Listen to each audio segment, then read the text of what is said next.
Welcome back. कल हम लोग पढ़े थे कि जो डीएनए होता है और रिस्ट्रिक्शन इंडोन्यूक्लियेज याद होगा हम लोग को। रिस्ट्रिक्शन न्यूक्लियोइडेज की सहायता से क्या होता है, काटा जाता है और काटने के बाद से उसका उपयोग किया जाता है जेनेटिक इंजीनियरिंग में। किसमें यूज करते हैं? जेनेटिक इंजीनियरिंग में। जेनेटिक इंजीनियरिंग को बायोटेक्नोलॉजी भी कहते हैं। जो बनाया गया था उसको रिकॉम्बिनेंट डीएनए टेक्नोलॉजी भी कहते हैं। आज के वीडियो में हम लोग पढ़ रहे हैं separation and isolation of DNA fragments. Clear हो गया? सेपरेशन, सेपरेशन का मतलब होता है पृथक्करण। सेपरेशन का मतलब पृथक्करण, पृथक्करण का मतलब समझ अलग करना, पृथक्करण का मतलब अलग करना। और आइसोलेशन का मतलब होता है निकालना। किसी जीव से हम निकालते हैं, that is isolation, that is isolation. लेकिन उसके जो डीएनए छोटे बड़े तमाम खंड होते हैं तो उसको अलग करने की जो विधि होती है, अलग करते हैं तो उसी को क्या कहते हैं? सेपरेशन कहते हैं। क्या कहते हैं? सेपरेशन कहते हैं। तो हम लोग आज के इस टॉपिक की चर्चा में हम लोग यही करेंगे, separation and isolation of DNA. हम लोग को याद होगा कि जो हम लोग ये काटे थे ये है रिस्ट्रिक्शन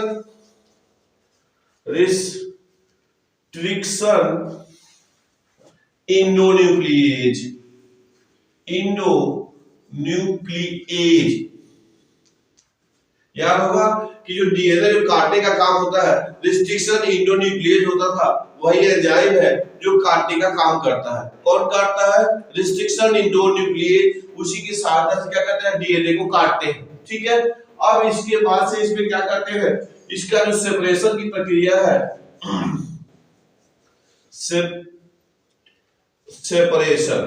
सेपरेशन जो होता है बाय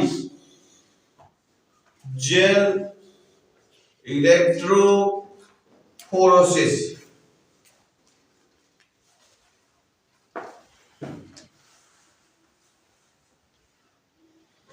ठीक है। इसका जो सेपरेशन होता है, इसका जो सेपरेशन है वह जेल इलेक्ट्रोफोरेसिस के द्वारा किया जाता है। थोड़ा ध्यान देंगे, जेल इलेक्ट्रोफोरेसिस। तो ये भी प्रश्न पूछ सकता है कि जो डीएनए का सेपरेशन हम करते हैं तो कैसे करते हैं? तो मतलब विधि जो हो गया जेल इलेक्ट्रोफोरेसिस, जीएल जेल। आप समझते ही है जेल, जैसे साल और जेल आप पढ़े हुए केमिस्ट्री में, जैसे कोलगेट जेल यूज करते हैं तो जेल समझते हैं। तवा पर आगे जेली यूज करते हैं, टोमेटो सॉस, केचप ये यूज करते हैं तो जेल इलेक्ट्रोफोरेसिस। अब यहां देखेंगे जहां भी कहीं आए इलेक्ट्रो, जहां भी कहीं आए इलेक्ट्रो तो इसका मतलब होता है इलेक्ट्रिक, विद्युत। इलेक्ट्रो मतलब विद्युत। ठीक है। इलेक्ट्रो और फोर का मतलब होता है धारण करना, ग्रीक शब्द है, ग्रीक शब्द है। फोर का मतलब बियर होता है धारण करना।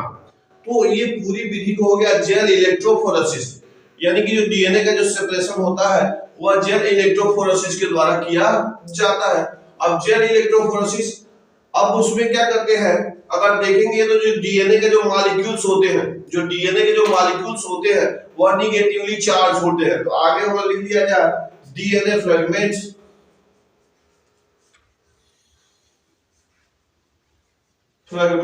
जो डीएनए फ्रेगमेंट्स होता है are negatively charged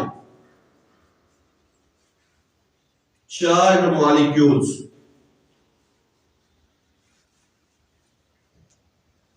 move towards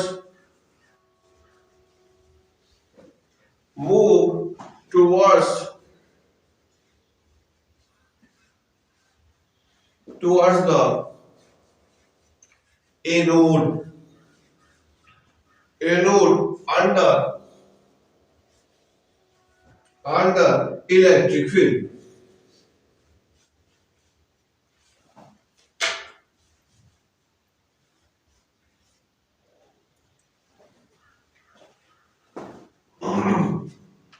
अब ये देखिए लिखा गया है कि जो डीएनए का फ्रेगमेंट है, डीएनए का फ्रेगमेंट यानी जो खंड है वह क्या होता है? DNA fragment are negatively charge.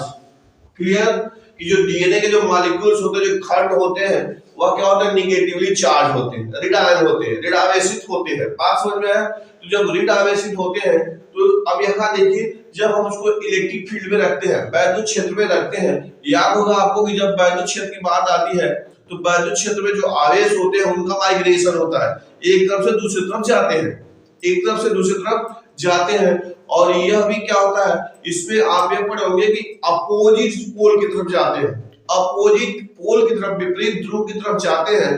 तो यहाँ जो है क्या हो गया कि जो ये है क्या है, डीएनए के जो फ्रेगमेंट्स है, खंड और नेगेटिवली चार्ज है, तो जब हम इसको क्या करेंगे, विद्युत क्षेत्र में रखेंगे तो एनोड की तरफ जाएगा, यानी धन ध्रुव की तरफ जाएगा। ये बहुत पूछा गया है, बहुत पूछा गया है कि जब हम डीएनए का सेपरेशन करते हैं, डीएनए का सेपरेशन करते हैं, पृथक्करण करते हैं, या क्या होगा, what happen if DNA placed under electric field, DNA के टुकड़े को हम वैद्युत क्षेत्र के अंतर्गत रखते हैं तो क्या होगा, तो यही होगा कि जो डीएनए का खंड है वो माइग्रेट करेगा, मूवमेंट करेगा टुवर्ड्स एनोड पोल। क्लियर। अब इसको विकल्प के रूप में, ऑप्शन के रूप में दे देगा कि what happen if DNA molecule placed under electric field. तो first option move towards anode, second option move towards cathode, third option A and B, और fourth none of them. The correct answer is movement toward the anode. Clear हो गया।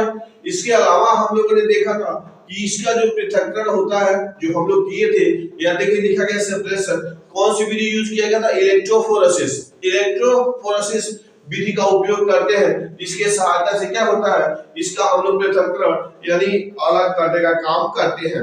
अब इसमें देखेंगे commonly used, प्रयोग किया जाता है, use matrix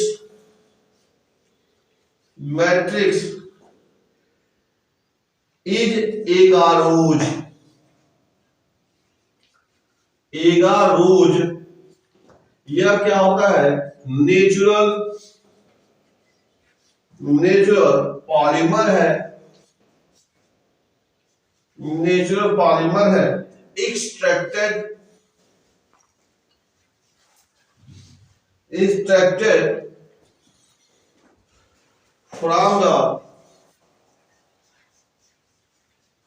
from the seaweeds,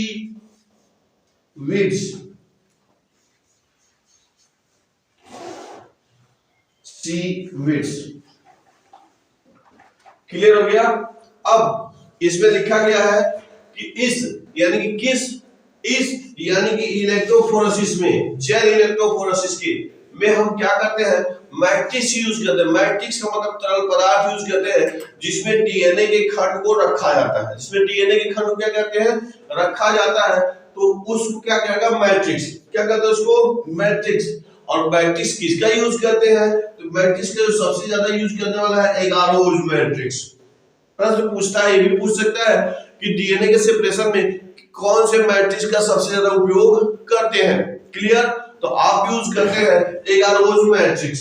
क्या हो गया, एगारोज मैट्रिक्स। और एगारोज मैट्रिक्स वास्तव में क्या है, यह नेचुरल पॉलीमर, याद होगा आपको, पॉलीमर में बहुलक, पॉलीमर मतलब बहुलक, जैसे पॉलीथीन यूज करते हैं, तो ये भी क्या है, नेचुरल यानी प्राकृतिक पॉलीमर से बहुलक है, जो कहां निकालते हैं, एक्सट्रैक्टेड, निकाला गया होता है, प्राप्त किया गया होता है, ये फ्रॉम द सीवीड्स, सीवीड से यानी समुद्री खरपतवार, जिसे एल्गी कहते हैं, समुद्री खरपतवार यानी शैवाल जो होता है उसी से निकाला जाता है। क्या निकाला जाता है, मैट्रिक्स एगारोज। कौन मैट्रिक्स है, एगारोज। किसमें इसका उपयोग करते हैं, डीएनए के पृथक्करण में यूज करते हैं, और तकनीक था जेल इलेक्ट्रोफोरेसिस। बात समझ में आया।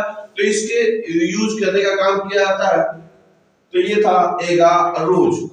क्लियर हो गया, आप सब लिख लिए हैं, ठीक है। आगे लिखेंगे DNA fragments, DNA fragments separate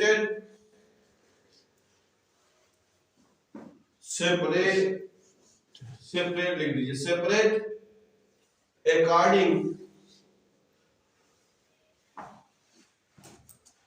according to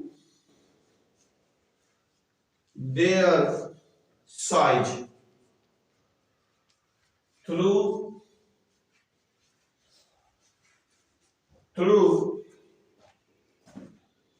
sieving effect,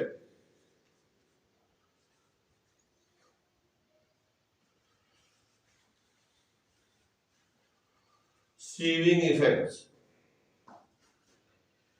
provided by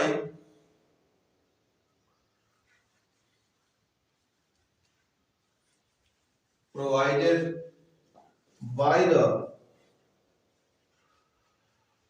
gel agarose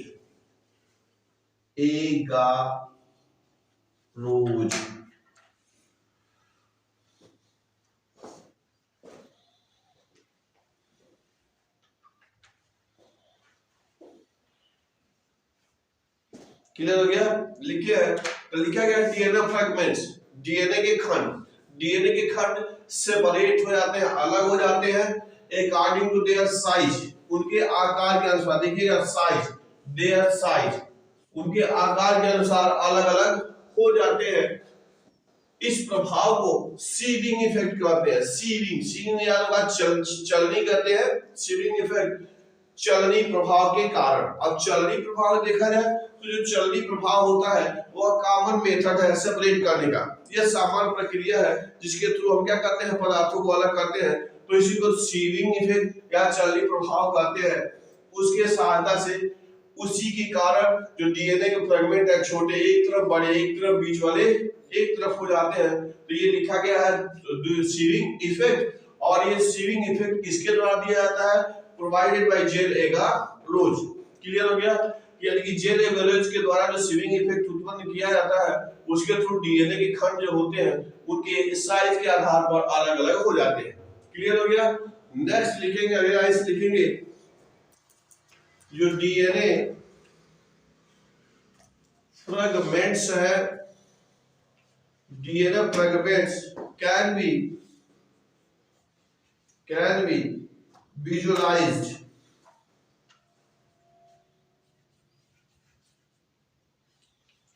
visualized only after staining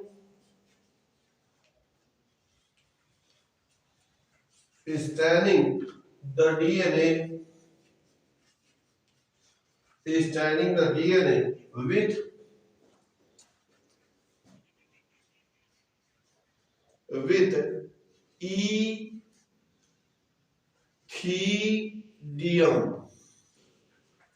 ethidium bromide followed by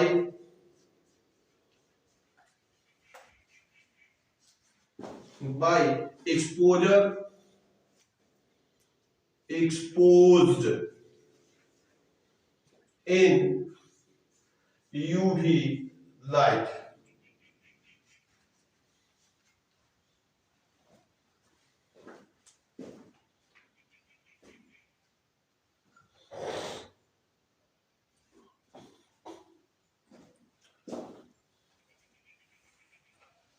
clear हो गया। अब आगे देखेंगे डीएनए का फ्रेगमेंट यानी जो खंड है कैन बी विजुअलाइज, विजुअल का मतलब दृश्य होता है तो ये हमको दिखाई देने लगते हैं। कैन बी विजुअलाइज, देखे जा सकते हैं। कैन का मतलब समझ रहे हैं, देखे जा सकते हैं। ओनली आफ्टर स्टेनिंग, रंगने के बाद ही। अगर हम रंगते नहीं है, स्टेन का मतलब होता है रंगना, रंगने का मतलब होता है कि जो भी हम माइक्रोस्कोप यूज करते हैं, माइक्रोस्कोप से उन पदार्थों को रंगा जाता है। तो इसको भी जब तक हम क्या करते हैं, स्टेन नहीं करते हैं तो वो दिखाई नहीं देता है। तो क्या हो गया, जब तक हम इसको स्टेन नहीं करते हैं तब तक ये दिखाई हमको नहीं देता है। और मजेदार बात है, पूछता है कि डीएनए का जो फ्रेगमेंटेशन होता है उसको हम कैसे रंगते हैं, यानी डीएनए को खंडों को देखने के लिए कौन से स्टेन यूज किया जाता है, which one stain use for staining after DNA fragments. हो जाएगा इथिडियम ब्रोमाइड। क्या हो गया, इथिडियम ब्रोमाइड। क्लियर हो गया। अब उसके बाद लिखा गया है फॉलोड बाय, मतलब उसके बाद इथिडियम ब्रोमाइड से रंगते हैं, रंगने के बाद क्या करते हैं, एक्सपोज करते हैं इन यूवी रेज, अल्ट्रावायलेट लाइट में क्या करते हैं, इसको रखते हैं। जब रखते हैं तब ये दिखाई देता है। अब एक और बात आती है कि जब यूवी रे में देखेंगे तो ये सिंपल लाइट में नहीं दिखाई देगा। यूवी रे में देखेंगे तो ये सिंपल लाइट में हमको नहीं दिखाई देगा। और यानी कि डीएनए के खंड को बिना रंगे बिना स्टेन किए हम देख नहीं सकते। बात समझ में आया? बिना रंगे देख नहीं सकते।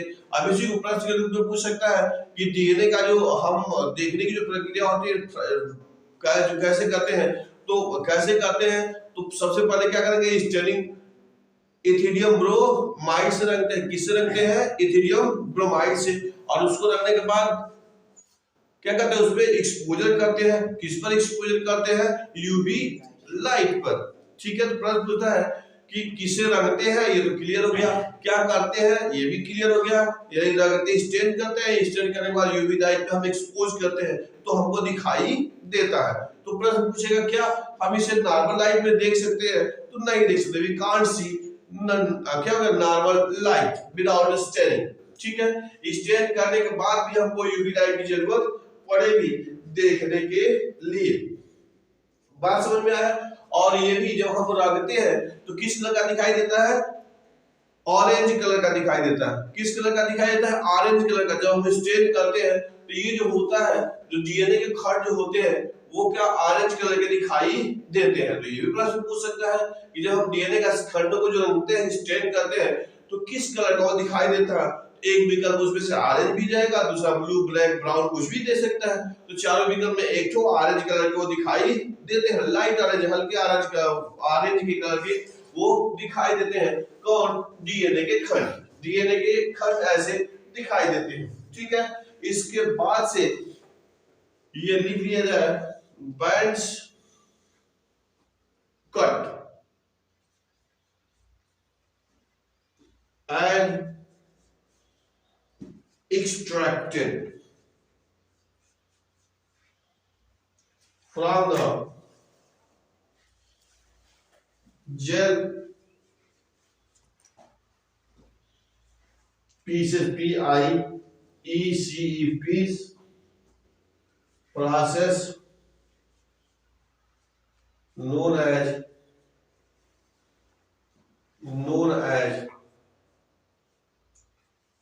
Evolution.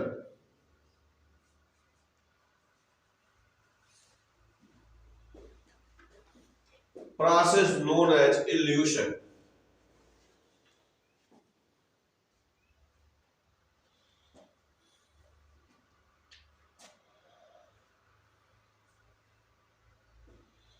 Process known as elution.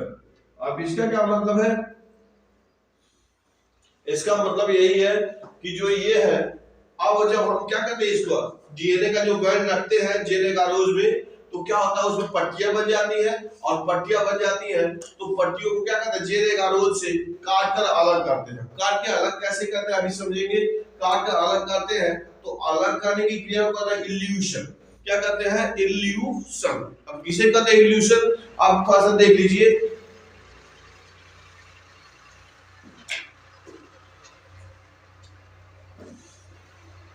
अब ये क्या है?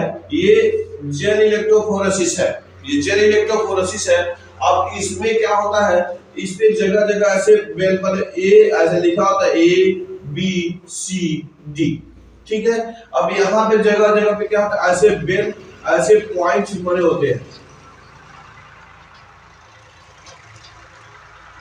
ऐसे पॉइंट्स बने होते हैं।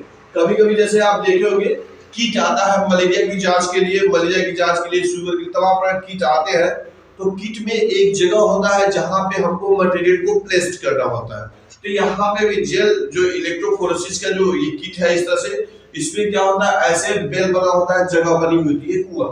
अब इसमें क्या होता है, जो हमने सैंपल जो डीएनए एक्सट्रैक्ट किया था, जो रंगा था, स्टेन किया था, उसको क्या करते हैं, ड्रॉपर की सहायता से इसमें गिरा देते हैं। जब ड्रॉपर की सहायता से जब इसमें रखेंगे तो क्या होगा, वो धीरे धीरे मूव करेगा। धीरे धीरे क्या करेगा, मूव करेगा। अब क्या होगा, जो लार्जर डीएनए के खंड है वो इसमें, जिसमें इसमें रखेंगे ऐसे, तो लार्जर डीएनए के खंड इधर हो जाएंगे और ऐसे क्रमशः ऐसे छोटा वाला इधर चला जाएगा। बात समझ में आया? ये छोटा वाला इधर मान लो इधर चला गया, इसमें रखा गया तो इसमें ऐसे है, ऐसे है, ऐसे। बात समझ में आया? ये बेल हो गया और ये लार्ज हो गया, लार्ज डीएनए है, और ये small DNA, small DNA fragments.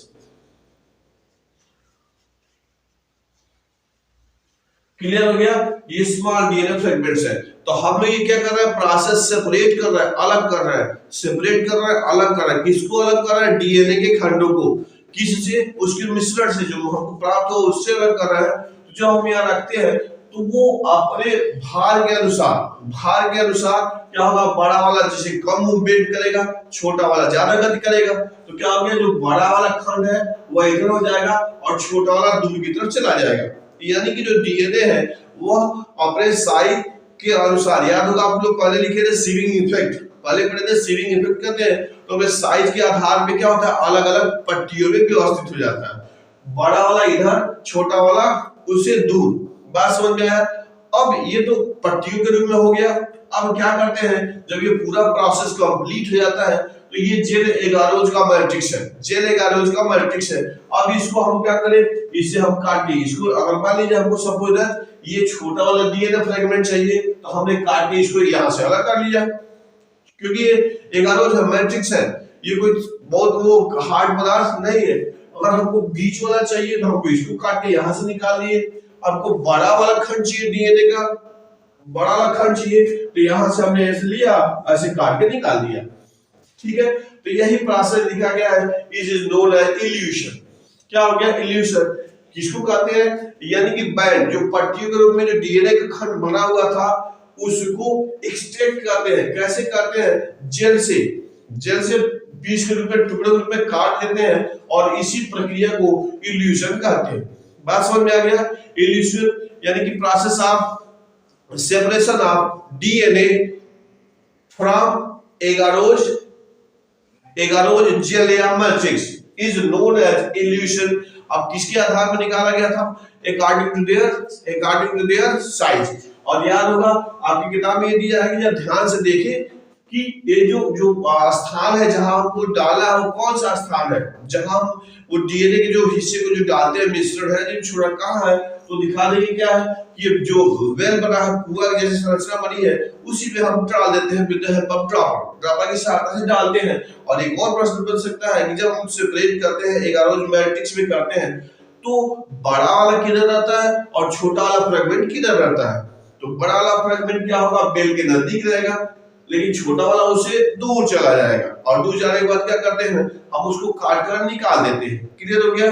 तो इस प्रकार से हम लोग इसको कर सकते हैं। तो हम लोगों ने देखा, क्या देखा कि separation and isolation of DNA fragments, हमको जो मिला था उसमें सेपरेट कैसे किए और आइसोलेट किए गए। तो सेपरेट ये प्रक्रिया हो गया, और आइसोलेशन, यहाँ सेपरेशन दिखाई दे रहा है आपको, अलग अलग बैंड के रूप में सेपरेट हो गए, अलग अलग बैंड के रूप में सेपरेट हो गया। दैट इज सेपरेशन यानी पृथक्करण, सेपरेशन यानी पृथक्करण। और जब हम इसको काट के क्या किया, निकाला, इल्यूशन, काट के निकालने की प्रक्रिया को इल्यूशन, और यही प्रक्रिया क्या कहलाएगी, आइसोलेशन।